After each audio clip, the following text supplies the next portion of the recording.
Hola, ¿qué tal? Sean todos muy bienvenidos a una nueva transmisión de Dávila en Vivo. Hoy me encuentro con el doctor Rodrigo Azolas, él es coloproctólogo de Clínica Dávila, y la doctora Nicole Caire, que es oncóloga de Clínica Dávila, para que podamos hablar un poquitito sobre cáncer de colon. Desde ya todos nuestros pacientes quedan muy invitados a enviar sus preguntas a nuestro Dávila en Vivo. Doctores, ¿qué tal? Bienvenidos. Bien, Muchas gracias por acompañarnos hoy día. Bueno, les cuento un poquitito la dinámica de lo que va a ser esta transmisión. Vamos a partir con las preguntas que nos han llegado durante la semana y a medida que se van conectando los pacientes, seguimos con las preguntas en vivo. Antes de eso, doctora Solas, ¿nos podrías contar un poco sobre el cáncer de colon, qué es? Bueno, el cáncer de colon es un tumor maligno, uno de los tumores malignos del tubo digestivo que actualmente ha aumentado mucho su frecuencia en Chile. Es el segundo tumor del tubo digestivo después del cáncer gástrico con mayor prevalencia. No tenemos datos, digamos, desde último tiempo, pero desde el 2010 sí tenemos datos, porcentajes más o menos, es como un 5,9%, 6% de los tumores malignos son de colon. Y ha ido aumentando esto en la última década aproximadamente creo que 0,8 o 1%, o sea, son creo que 6,7 por 100.000. Así que es bastante frecuente el cáncer de colon y ha aumentado cada vez más acá en Chile. Súper, entonces partimos con las preguntas de la semana.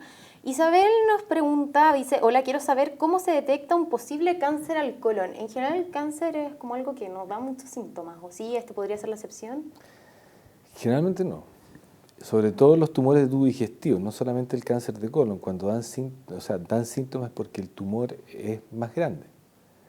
En el caso del cáncer de colon y recto, principalmente el primer síntoma, si son tumores de colon, va a ser alteración del tránsito y sangrado o rectorragia. O sea, va a haber una alteración del tránsito, el paciente va a cambiar su hábito de defecación, porque el lumen va a ser más pequeño, por lo tanto no va a tener el mismo hábito que tenía normalmente. Además del sangrado, puede haber baja de peso. Cuando son tumores del colon derecho se puede asociar también a alteraciones del tránsito como diarrea. Pero sí, esos son los síntomas. Y con eso, la pregunta que da cómo se detecta el cáncer de colon, con cualquier síntoma parecido a esto, el ideal es hacer una colonoscopia.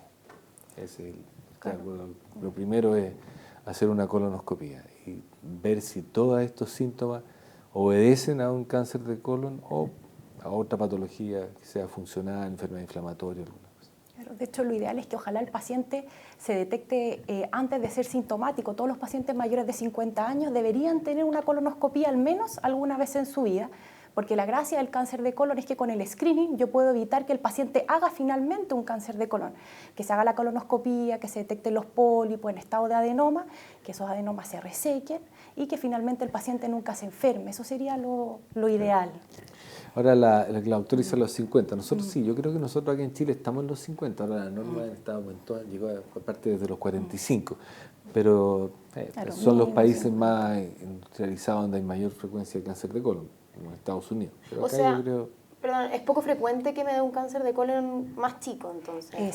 Sí, la verdad es que la edad promedio del cáncer de colon es alrededor de los 70 años, pero si uno ve un cáncer de colon en un paciente muy joven, quizás debe preguntarse otras cosas, que no esté en el contexto, no sé, de un síndrome hereditario, por ejemplo, un síndrome de Lynch, o que el paciente tenga antecedentes de no sé, enfermedad adenomatosa poliposa familiar, una FAP.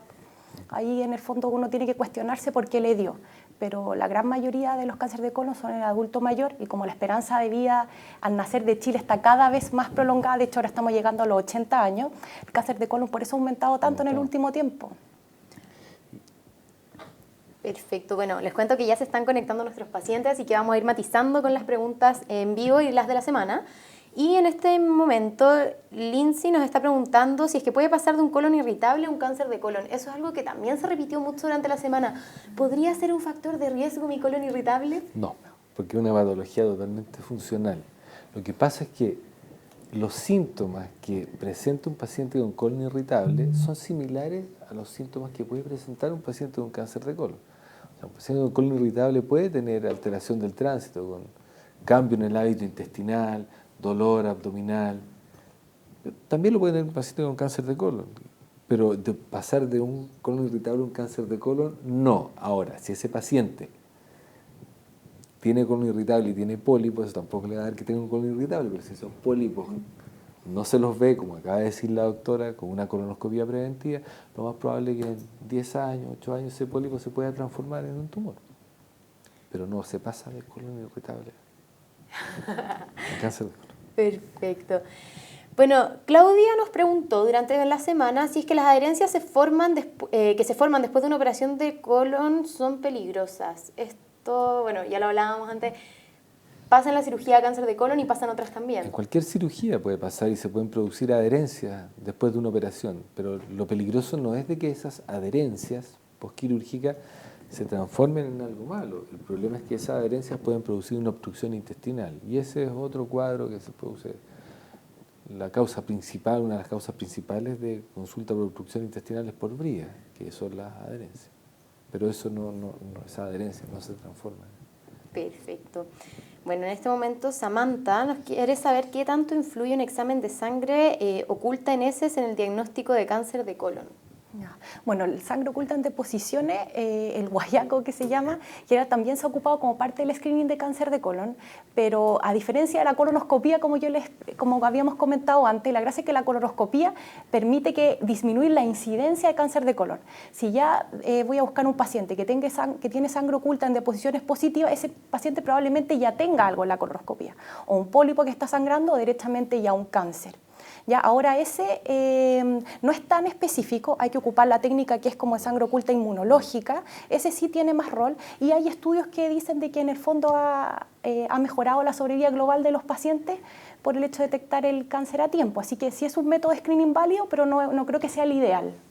Claro, bueno, usted lo tiene que haber visto en el PRENEC que se hace en la clínica Las Condes, ocupa el test de sangre inmunológica.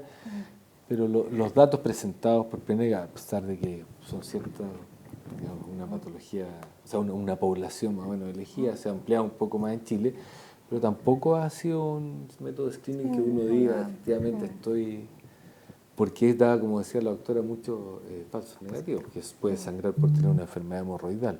Entonces, si lo llevamos a la política, digamos, pública en Chile, yo hace un par de años, cuando fui presidente de la Sociedad de Coloproctología de Chile, fuimos al ministerio con esta propuesta por las colonoscopías y tratar de hacer un test de sangre oculta que podía habernos llevado algo más, y en el ministerio fueron tajantes. Apenas podemos hacer las colonoscopías de nuestros pacientes. Imagínate si le sale sangre a un paciente porque tiene una enfermedad hemorroidal o algo, vamos a tener suficientes recursos para hacerle colonoscopía de todo. Entonces tampoco es un método, estoy de acuerdo con la doctora, creo que la colonoscopía como prevención y todo es mejor. Doctora, me saltan varias preguntas con este tema. ¿Qué pasa? O sea, ¿en qué minuto yo tengo que preocuparme por un sangrado? Porque, claro, hablábamos que puede ser una enfermedad hemorroidal o cualquier cosa que en el fondo no es un cáncer o es menos preocupante que un cáncer, creo. Entonces, sangré una vez. ¿Me preocupo? ¿Voy al doctor? ¿O tengo que esperar un tiempo? ¿Me explico? No sé, o sea, yo creo que si uno sangra no es normal. Ahora, va a depender de las características y de lo que se asocie, porque la gente también se da cuenta que si sangra y le dolió al momento de ir al baño, parece una herida. Pero el sangrado que se mantenga en el tiempo, yo creo que la gente tiene que controlarse, porque aunque, o sea, el médico va a determinar, como lo acabamos de decir, con una colonoscopia, si ese sangrado es por una enfermedad hemorroidal o por otra cosa. O sea, el sangrado es un motivo de consulta, hay que ir al médico. No decir, es que yo tengo hemorroides. Hemorroides tenemos todos. Que los hemorroides sangren es otra cosa. Entonces, no es que yo sangro porque tengo hemorroides, que es la explicación la más frecuente. Claro. Por otro lado, me gustaría que nos pudieran contar un poco más en qué consiste la colonoscopía. Creo que hay un miedo generalizado a este examen. ¿Duele, no duele? ¿Es con anestesia? No, bueno, yo puedo hablar así de las dos miradas porque he sido paciente y médico también, pero la colonoscopía en verdad se hace con una sedación que generalmente midazolam, fentanil, que en el fondo no requiere anestesia general, ni intubación, ninguna cosa de que se puede imaginar los pacientes. Uno se queda dormido, no se acuerda absolutamente de nada de lo que ocurrió en el procedimiento, si es que la sedación como que hizo el efecto que buscaba, y lo terrible de la colonoscopía es la preparación. La preparación, porque a pesar de que es una técnica que lleva muchísimo tiempo en la medicina, no se ha podido mejorar que los laxantes sean más ricos o tragables. El volumen también, igual todos los centros tienen a veces su solución de preparación de colonoscopía como local, otras veces uno va a la farmacia y la prepara en la casa, son litros los que hay que tomar. Entonces la verdad es que lo incómodo es la etapa previa al examen. Durante el examen el paciente no siente dolor y una vez que termina no se acuerda absolutamente nada. Su último recuerdo es cuando cerró los ojos y después salió el procedimiento. Perfecto, o sea, no hay que tenerle miedo. No, yo creo que, como dice, yo estoy de acuerdo con la doctora, lo que nos dicen todos los países, la preparación, y el doctor, porque no hago nunca más este examen. Y lo otro que, como complicación de que pueda pasar, que es también a lo que le tiene miedo el paciente, es 0,1, 1 en 1000 se perforan, o sea, tampoco es tanto. Entonces, claro, existe ese riesgo, pero no hay que preocuparse.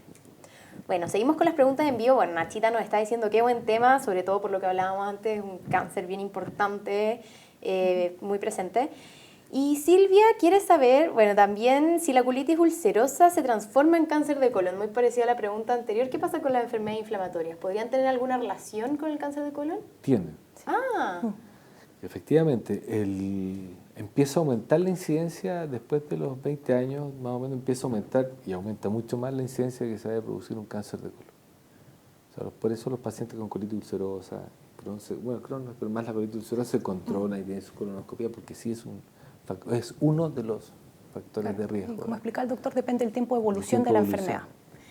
o sea, pero un paciente con colitis ulcerosa, por ejemplo, tendría que empezar con los exámenes en la colonoscopia antes. Es que la colonoscopia del paciente con Claro. colitis ulcerosa Se la va a van controlar hacer siempre. solo por la perfecto. misma enfermedad. Claro, los pacientes que se han visto con colitis ulcerosa y que hacen cáncer son los pacientes que han dejado generalmente el tratamiento. Pacientes que se tratan siempre por su colitis ulcerosa y están controlados, no hacen, o si lo llegan a hacer, se van a dar cuenta antes de la colonoscopia. Los casos que yo he visto de pacientes con colitis ulcerosa con cáncer de colon son los pacientes que han dejado el tratamiento. Que han abandonado el control Todo por el su control y gastroenterólogo abandonado. en el fondo.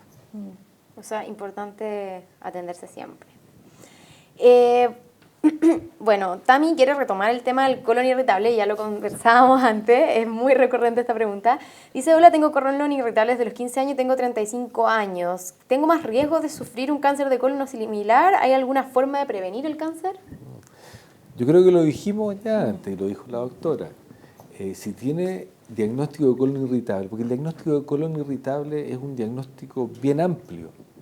La única forma de demostrar que ella, que tiene 35 años, tiene un colon irritable es que se haga una colonoscopia y que salga normal. Y que siga con los síntomas. Que cada vez que se pone nervioso, pasa algo, tiene más deposición, o se pone constipado, se pone estítica, por alguna cosa.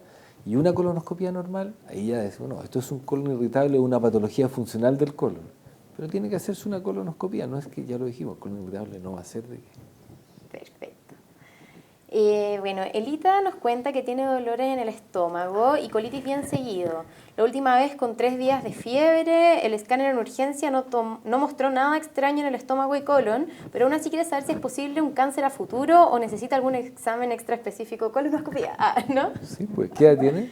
Tiene 35 años. Es joven. Ah, no, perdón, mentí. Elita, ¿qué edad tiene? El paciente anterior tenía 35. No, bueno, Elita, si nos quieres comentar qué edad tiene. ¿Pero la edad va a variar? Claro, por lo que Claro, acabamos como de- que en el fondo eso, como que sería muy raro que una paciente que tuvo un episodio único de dolor y fiebre, pensar en un cáncer de colon no es lo primero que uno va a ir a buscar en realidad en una paciente así. ¿Ya? Así que yo creo que si ella persiste con los síntomas y todo, ahí valdría la pena estudiar si es que esto se acompaña de otras cosas. Por ejemplo, lo que comentaban también del tema de la rectorragia, etcétera, cuando el médico la ve, la va a examinar y le va a preguntar si tiene otras cosas, si ha bajado de peso, si ha cambiado recientemente su hábito intestinal, le va a pedir exámenes generales, entonces si hay anemia y otras cosas que se van agregando, la sospecha aumenta. Perfecto. Bueno, Catalina quiere saber cuáles son los síntomas de alerta para acudir a un especialista en un cáncer de colon. De nuevo, también lo hablábamos un poquito antes. Sí. Ah, perdón, Elita tiene 43, nos acaba de responder. Ya. Si esto se mantiene en el tiempo, y no es como comentaba la doctora, una cosa de un solo cuadro, y se mantiene en el tiempo con el cuadro, yo creo que una colonoscopia de los 43 está bien. Entonces, los síntomas de alerta, ¿en qué minuto yo me preocupo? Hablábamos de cambios intestinales, pero eso es ir más, ir menos. O sea, cambiar el hábito. Si un paciente dice que va todos los días y no tenía problema, y empieza después que va día por medio, le cuesta ir al baño, o al contrario, tiene deposiciones líquidas, a pesar de que antes hacía normal, o sea, el hábito intestinal cambia, es un signo, digamos, de un síntoma de alerta. Y el sangrado. Claro, el sangrado, la baja de peso. Todo eso tiene que hacer sospechar él. Perfecto. Bueno, vamos a seguir con algunas preguntas de la semana. Marisela dijo, Leticia cuenta que le gustaría saber si es que hay algún síntomas claros de colon o si es silencioso. Muchas gracias por responderme.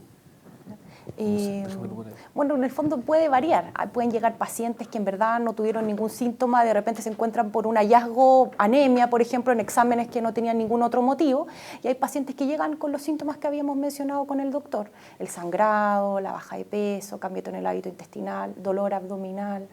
Los pacientes que tienen cáncer de recto a veces consultan por dolor en la zona perianal, sensación de que van al baño y quieren seguir obrando. Y no pueden. Claro, y como estoy de acuerdo con la doctora, una de las cosas súper importantes y es para uno como médico y como médico general, y el paciente también, que lo note, es la anemia. ¿Por qué? Porque los tumores que dan anemia generalmente son los de colon derecho. El colon derecho tiene un diámetro mucho mayor que el resto del colon. Por lo tanto, a no ser que esté muy cerca de donde llega el intestino delgado, es difícil que dé una obstrucción intestinal o cambio del hábito. Y como sangra y se mezcla con las deposiciones hasta llegar abajo, el paciente no se da cuenta. Entonces el paciente va a mirar y uno le pregunta, ¿y sangra? No, no sangra. Pero uno lo ve, está pálido, está con anemia. Esa anemia tiene que hacer también sospechar de que sea un tumor de colon o un tumor gástrico también. Un tumor gástrico tiene un poco más de melena, más que, pero... Perfecto.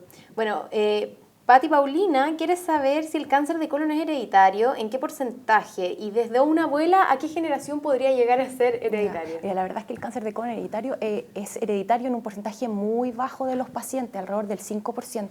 La gran mayoría de los cánceres de colon son esporádicos, en el fondo ocurren por mutaciones que se acumulan a lo largo de la vida.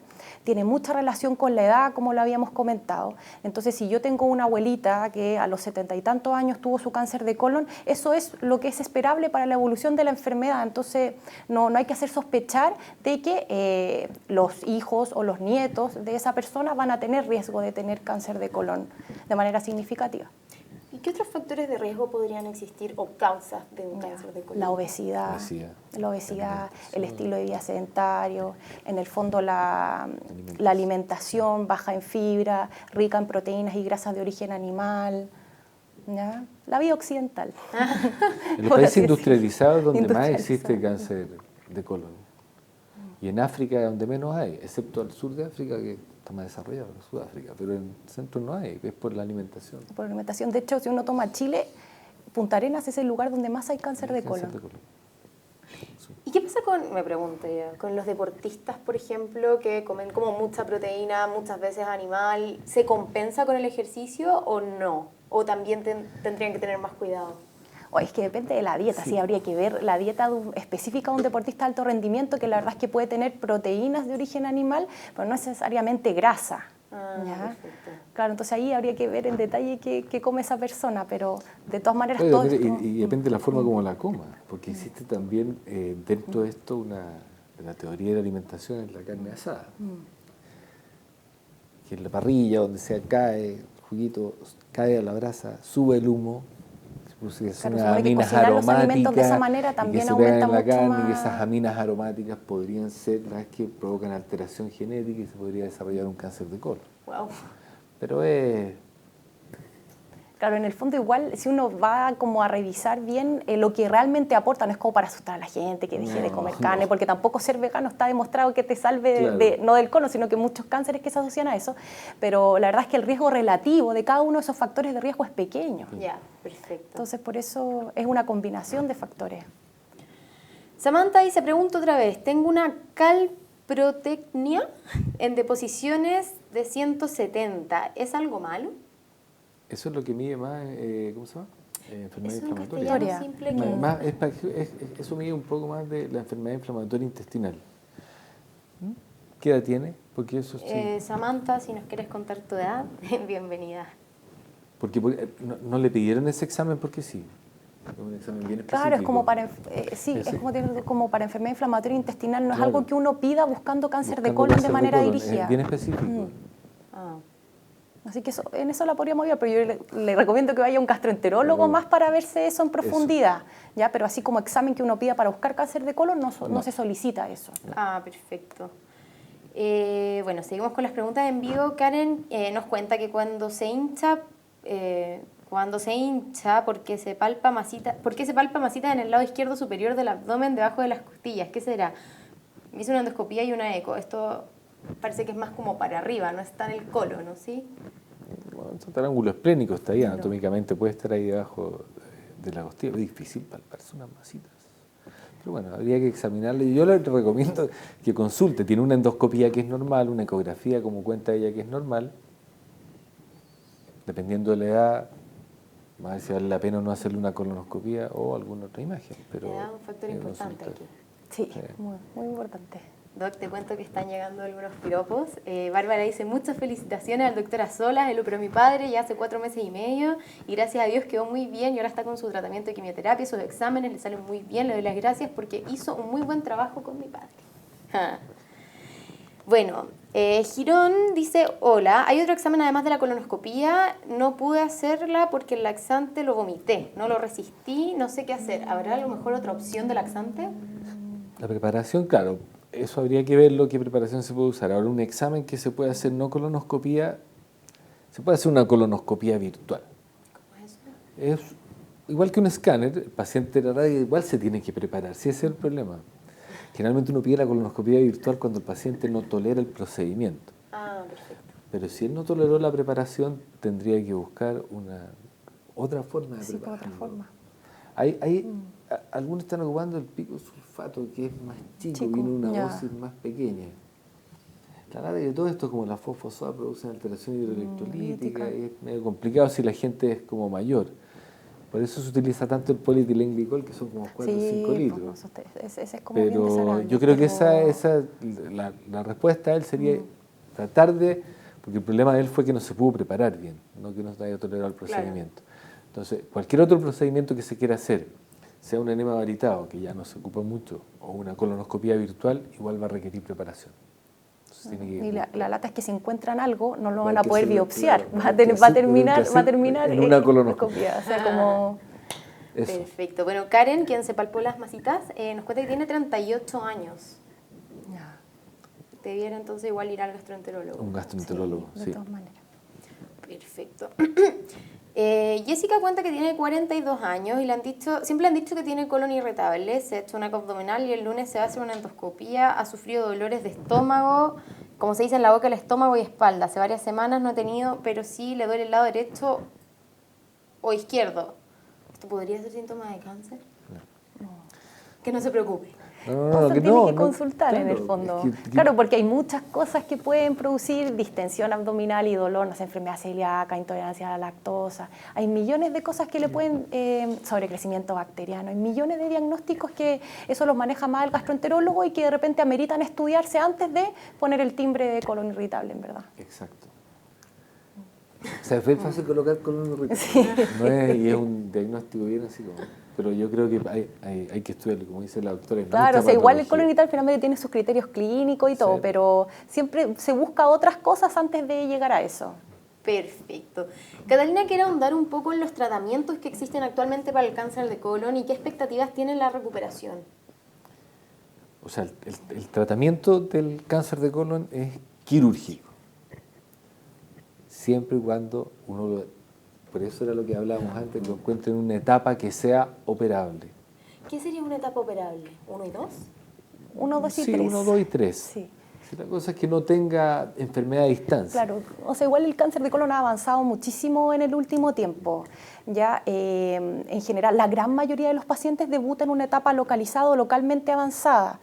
cerca del 15-20% de los pacientes al diagnóstico debutan metastásicos, y de los que están metastásicos hoy en día, los que son oligometastásicos, que son los que tienen enfermedad a distancia, o sea, que la enfermedad no solamente atacó el colon, sino que se fue hacia otros órganos.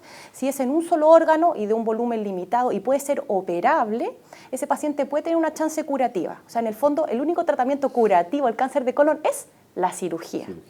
Mientras el paciente pueda tener una opción quirúrgica, va a tener una opción curativa. Y la quimio es un aporte cuando el paciente lo requiere, en el fondo. ¿Y qué pasa con la edad de los pacientes? Esto es algo que se da en pacientes más mayores, no siempre se pueden operar, ¿o sí? Sí.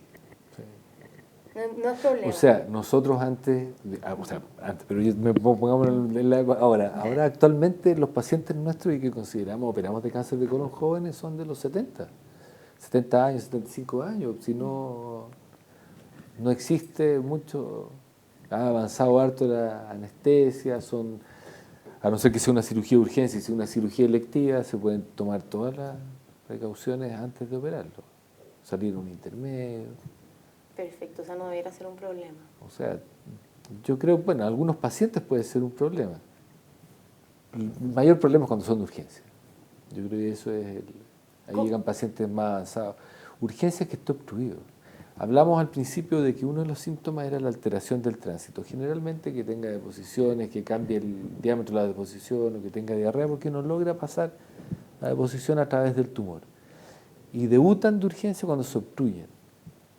Ya no pasa nada hacia abajo. Entonces empiezan a distender porque el paciente está obstruido por el tumor de colon.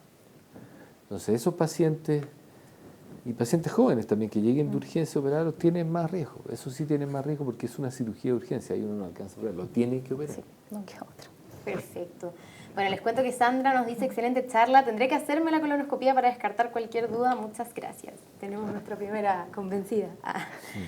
Fabiola, también seguimos con el colon irritable, desde los 15 años, ha sufrido muchos dolores estomacales, entonces quiere saber si tiene más probabilidad de ser cáncer a futuro porque le duele el lado derecho de su costilla. Tiene 31 años. No, el lado derecho le duele más y eso pasa porque es por física, digamos, porque lo más probable es que ella no tenga un buen hábito intestinal, de tener, no de ir muy frecuente al baño. El segmento del colon que se tiende a distender siempre es el lado derecho, porque tiene mayor diámetro, ahí se junta la mayor cantidad y generalmente los pacientes que tienen colon irritable cuentan que les duele más al lado derecho, donde está el colon derecho, el ciego. Pero la edad que tiene, ya lo dijimos, tiene colon irritable, no es que por eso vaya a ser un cáncer. Bueno, Girón nos cuenta que la paciente que no toleraba la preparación de la colonoscopia le dieron 2 frascos y solo se pudo tomar 1. ¿Eso no es suficiente para hacerse...? Uy, ¿qué le habrán dado? ¿Flitenema? No, O sea, el flitoral. Claro. ¿Podría ser suficiente la mitad de la dosis? Eso lo va a determinar el gastroenterólogo cuando entre con el colonoscopio y vea si el colon está suficientemente bien preparado. O sea, mejor ir igual. Claro. Vamos a ver, Claro, o avisar porque a lo mejor va a perder la hora, le va a decir, no, si no se tomó los 2, no le voy a hacer la colonoscopia. Ya, perfecto. Bueno, Boris quiere saber si es que la micción frecuente puede tener que ver con este tipo de problemas al colon. ¿A qué? La micción frecuente. Eso es más urología. No, Sí. O sea, sí, como que no, Sí, como que no es lo habitual. Perfecto. Javier cuenta que tiene 48 años, fue diagnosticado a los 24 con colon irritable, se hizo una colonoscopia en octubre del 2018, estuvo normal y limpio, pero ahora hace 4 meses está con dolor abdominal, acaba de hacerse un escáner y en toda esa zona le duele el lado izquierdo y a veces se siente como pequeños ardores. 48 años. 48 años, colonoscopia hace 2 años y no tuvo nada en la colonoscopia, se la tiene que repetir en 5 años, por lo tanto no tiene, en 2 años no va a crecer un tumor. Como comentó antes la doctora cuando habló de los pólipos. Los pólipos, para que lleguen a transformarse en un tumor, tienen que pasar... Claro, entre 5 y 10 años para que haya algo. Entonces, que en 2 años no haya crecido, o sea, que crezca algo en 2 años es muy poco probable. Muy poco probable. O sea, no es un examen que se repita todos los años. No. Ya. Uno hace, en el screening de los pacientes postoperados, uno puede hacer la colonoscopia. Claro, pero ahí anual. un paciente que tuvo ya un cáncer de colon, pero el paciente que nunca ha tenido, de hecho los primeros estudios eran con colonoscopia una vez en la vida. Ahora igual todo depende de lo que encuentre el gastroenterólogo en el momento. Si ya encuentra un pólipo, va a depender del tamaño del pólipo, las características del pólipo, dónde estaba, como otras cosas que se ven y según eso, se hace la recomendación de cuándo repetir. Claro. Perfecto. Durante la semana, Lidia nos comentó que en el 2018 fue operada de cáncer de colon sigmoide y luego de 8 sesiones de quimioterapia el año pasado le hicieron 2 escáneres más una colonoscopia y salieron buenas. Ahora el 20 de febrero tiene otro control. Su consulta es, luego de las quimioterapias me quedaron unas sensaciones raras en los pies que hasta ahora no se me quitan. ¿Habrá algún remedio o algún ejercicio para minorar estos efectos? Lamentablemente no, lamentablemente no. Eso probablemente, ella sí o sí, mira, como recibió 8 ciclos, lo más probable es que haya recibido Capeox. Y eso el OX viene de oxaliplatino, que es una droga, ¿ya? Y que produce una cosa que se llama neuropatía, que los pacientes inicialmente lo experimenta desde el inicio de la quimio, la gran mayoría, que es como que sienten que se le duermen los dedos de las manos y de los pies cuando se exponen a cosas frías. En la medida en que uno lleva más dosis acumulada de ese medicamento, llega un momento en que el paciente empieza a sentirlo siempre. A la gran mayoría de las personas se les quita por completo entre los 6 meses y el año de haber terminado el tratamiento, pero queda entre un 10 y un 20% de pacientes que quedan para siempre con esta molestia, no quizás exactamente cuando estaban en quimio, pero sí disminuye, pero nunca vuelven a la normalidad en realidad. ¿Ya? Así que si él lleva más de un año desde que terminó la quimio, lo más probable es que esto ya haya quedado así. Perfecto. Bueno, Ana durante la semana nos contó que ella tenía enfermedad de Crohn y quiere saber si es que es más propensa al cáncer de colon. Bueno, ya lo hablábamos hace un rato, pero parece que Crohn es un poco menos que... Sí, el Crohn es más raro que el cáncer, pero sí tiene más posibilidades como enfermedad inflamatoria. Ahora tiene... Crohn puede evolucionar con otras cosas más que con cáncer, obstrucción, fístula, esas cosas. No me odien, ya lo hemos hablado bastante, pero creo que es importante recalcar. Val quiere saber si es que las endoscopías y las ecotomografías abdominales pueden identificar un cáncer de colon y los exámenes de sangre comunes que nos solicitan pueden determinar un cáncer de colon. Sabemos que es una enfermedad silenciosa y que a veces los exámenes no lo perciben. ¿Qué puede determinar la necesidad de un estudio más específico? Además tengo antecedentes por familia materna de cáncer de colon. ¿Puede ser o no un motivo de preocupación? Hemos sido majaderos con esto, ¿no? Bueno, la endoscopía no tiene que ver. La ecografía es operador dependiente y es difícil porque el aire que cae en el colon es difícil que vea una masa. Exámenes de sangre, ya lo comentamos, si tenía anemia, probablemente sea algo que lo haga consultar, pero no. El mejor examen es la colonoscopia. Y si tiene un poco de anemia, que se haga una colonoscopia. Perfecto. Doctores, ya se nos está acabando el tiempo. Sí, ha pasado muy rápido. ¿Hay algo más que les parezca importante agregar respecto a los síntomas, causas, tratamiento, quimioterapia, por ejemplo? No, o sea, en verdad la quimio es como algo que no es una decisión que no se va a tomar al inicio del diagnóstico, a no ser que el paciente debute en una etapa metastásica, en el fondo con enfermedad fuera del colon. Así que yo creo que la recomendación principal es incentivar a los pacientes al screening en el fondo, que consulten entre los 45 y los 50 años, que se hagan su colonoscopía. Yo creo que eso es como lo principal, ojalá evitar que la gente se enferme en algún momento de esto. Y otra cosa, dentro de los factores de riesgo, la alimentación. No estamos diciendo, también lo dijimos los dos, que no coman carne, porque es una dieta equilibrada. Hay que comer harta fibra y no comer en la calle. ¿Qué es lo que ha pasado en Chile? Yo creo que también, aparte de la expectativa de vida, ha cambiado el tema de alimentación. Y la obesidad también. Claro. La obesidad es un factor de riesgo importante, no solo para cáncer de colon, sino para muchos otros cánceres. Así que, en verdad, también tener un peso sano. Exacto. Perfecto. Bueno, doctores, muchas gracias por acompañarnos hoy día. Como siempre, todos nuestros pacientes quedan muy invitados a reír esta transmisión a través de nuestro fanpage de Facebook y nuestro canal de YouTube. No olviden que tenemos muchos contenidos relacionados a cáncer de colon y otras patologías en nuestro blog en davila.cl y nos vemos el próximo jueves en un nuevo Dávila en vivo.